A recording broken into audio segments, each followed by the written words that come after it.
Here I have a comprehension passage for you. Read the passage given below and answer the questions that follow. First, let us read the whole passage and then we will discuss the questions as well.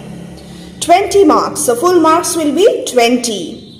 He, Mahmud, the kite maker, had in the prime of his life been well known throughout the city. Some of his more elaborate kites once sold for as much as 3 or 4 rupees each. At the request of the Nawab, he had once made a very special kind of kite, unlike any that had been seen in the district.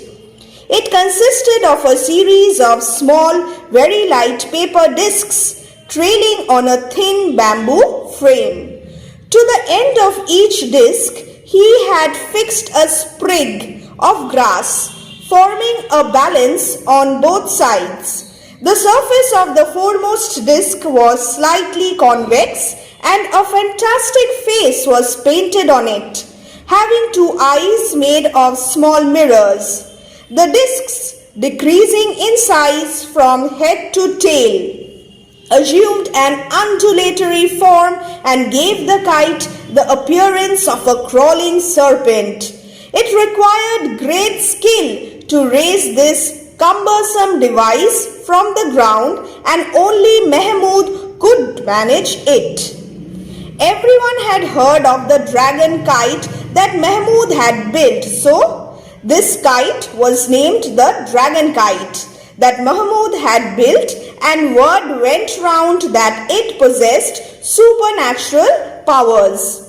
A large crowd assembled in the open to watch its first public launching in the presence of the Nawab. At the first attempt, it refused to leave the ground. The discs made a plaintive protesting sound and the sun was trapped in the little mirrors, making the kite a living complaining creature. Then the wind came from the right direction and the dragon kite soared into the sky, wriggling its way higher and higher, the sun still glinting in its devil eyes. So here is a description of the kite and how the kite made its first flight. And when it went very high, it pulled fiercely on the twine, and Mahmud's young sons had to help him with the reel. Still the kite pulled, determined to be free, to break loose, to have a life of its own. And eventually it did so. The twine snapped. The kite leaped away toward the sun, sailing on the heavenward until it was lost to view.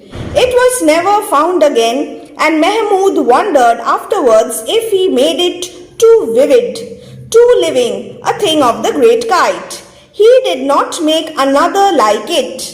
Instead, what did he present? He presented to the Nawab a musical kite, one that made a sound like a violin when it rose in the air. So he was very efficient as a kite maker. Those were more leisurely, more spacious days. But the Nawab had died years ago. So when Mahmud was young, this is the description of those times. But now the Nawab is dead and he had died years ago, and his descendants were almost as poor as Mahmud himself. Kite makers, like poets, once had their patrons who patronized their skill or art. But no one knew Mahmud simply because there were too many people in the gully and they could not be bothered with their neighbors. When Mahmud was younger and had fallen sick, everyone in the neighborhood had come to ask after his health. But now, when his days were drawing to a close, when he was now aged and he was going to die, no one visited him. Most of his old friends were already dead and his sons had grown up. Times changed, past and present. One was working in a local garage and the other, who was in Pakistan at the time of the partition, had not been able to rejoin his relatives. The children who had bought kites from him 10 years ago were now grown men struggling for a living, means of employment. They did not have time for the old man and his memories. They had grown up in a swiftly changing and competitive world. and they looked at the old kite maker and the banyan tree with the same indifference. So attitude towards the old kite maker, that is Mahmud, indifference, and here Mahmud is compared with or likened to the banyan tree. There is a similarity between the old kite maker Mahmud and the banyan tree. Why? What is the similarity? Both were taken for granted permanent fixtures that were of no concern to the raucous, sweating mass of humanity that surrounded them. No longer did people gather under the banyan tree to discuss their problems and their plans. Only in the summer months did a few seek shelter from the fierce sun. So, this is a passage. I will upload the PDF. Read the passage 2 to 3 times. I am just discussing. I will also share the PDF of the questions and the answers. I just wanted to keep the passage and the question side by side. Just have a look. For each of the word given below, choose the correct meaning as used in the passage from the options provided. Okay, your comprehension will carry 20 marks. Next.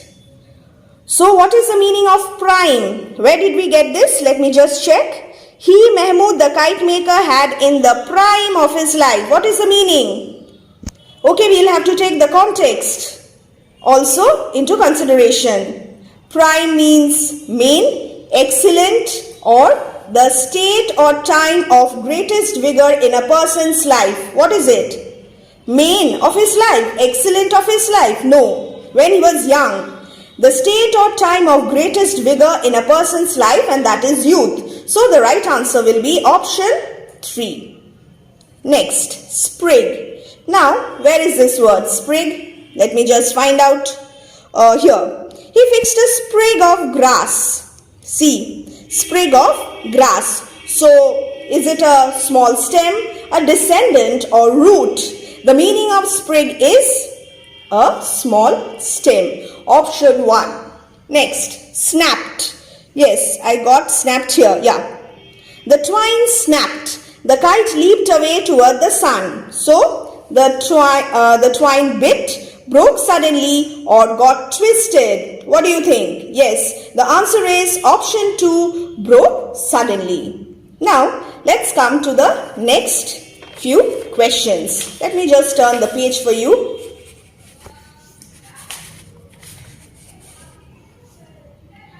B. On whose request did Mahmud make the kite? 2 marks for this. So 3 plus 2, 5 marks. The public, the Nawab, his neighbors. So what is the right answer? Nawab. So see here. At the request of the Nawab. I am recording in this manner so that I can keep the passage and the question side by side. So it is easier for you to understand. Next, the passage has drawn an analogy between 2 things. What are they? Comparison. While reading the passage, I already explained this to you. Mahmud and the banyan tree, Mahmud and his kites, Mahmud and the Nawab. The right answer is Mahmud and the banyan tree. Both are treated with indifference and they are completely neglected. Next, 2 marks for this also. Why did a large crowd assemble in the open? Because the people wanted to fly dragon kite at least once, because they wanted to watch the first public launching of dragon kite in the presence of Nawab. Here I have made a mistake, sorry for that. The spelling of presence is P-R-E-S-E-N-C-E. Because they loved Mahmud. So the right answer is because they wanted to watch the first public launching of dragon kite in the presence of Nawab. And where is this line? See, a large crowd assembled in the open to watch its first public launching in the presence of the Nawab. So this is very easy. The only thing that you will have to do is to read and reread the passage at least 3 times. Do this and see. You will get full marks. Now, why did no one know Mahmud after the death of the Nawab? Because there were too many people in the gully Because his patron, the Nawab, had died years ago? Because Mahmud's sons had grown up?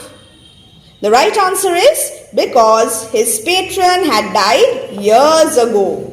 Wait, just 1 second. Next.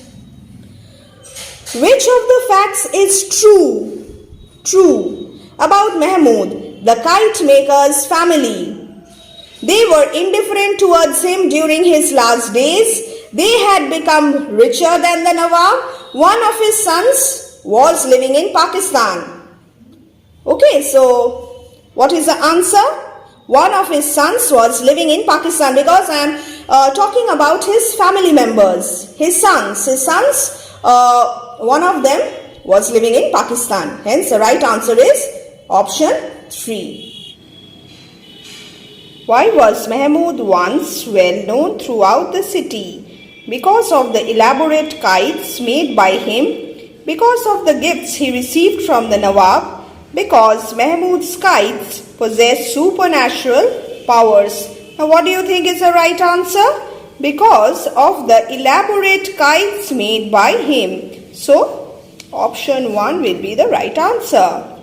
Next, what did the crowd believe the kite possessed? 2 marks. Extraordinary beauty, durability, or supernatural powers. The right answer is they believed that the kite possessed supernatural powers.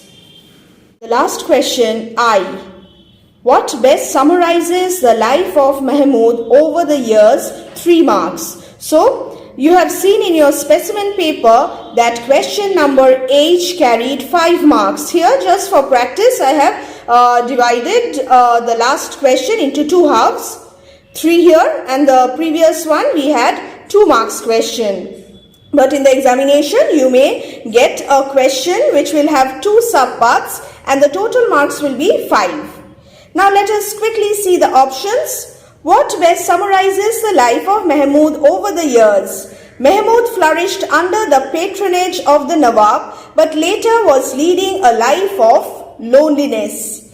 Mahmud's life changed when his sons abandoned him after the death of the Nawab.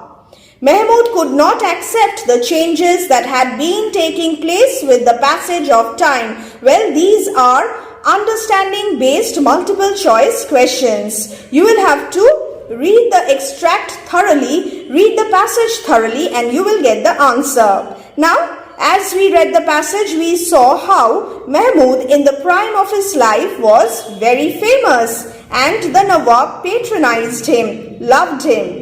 But after the death, things kept changing, and with the passage of time, everyone grew up. The small kids grew up, and there were many people in the gully, and this led to a change in the life of Mahmud. He was no longer famous.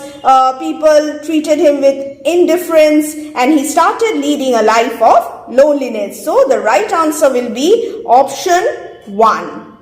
So my dear students, here we come to the end of this video on the comprehension passage. Okay, so I will be uploading more such comprehension passages. I will also provide you with the PDF links. So stay connected.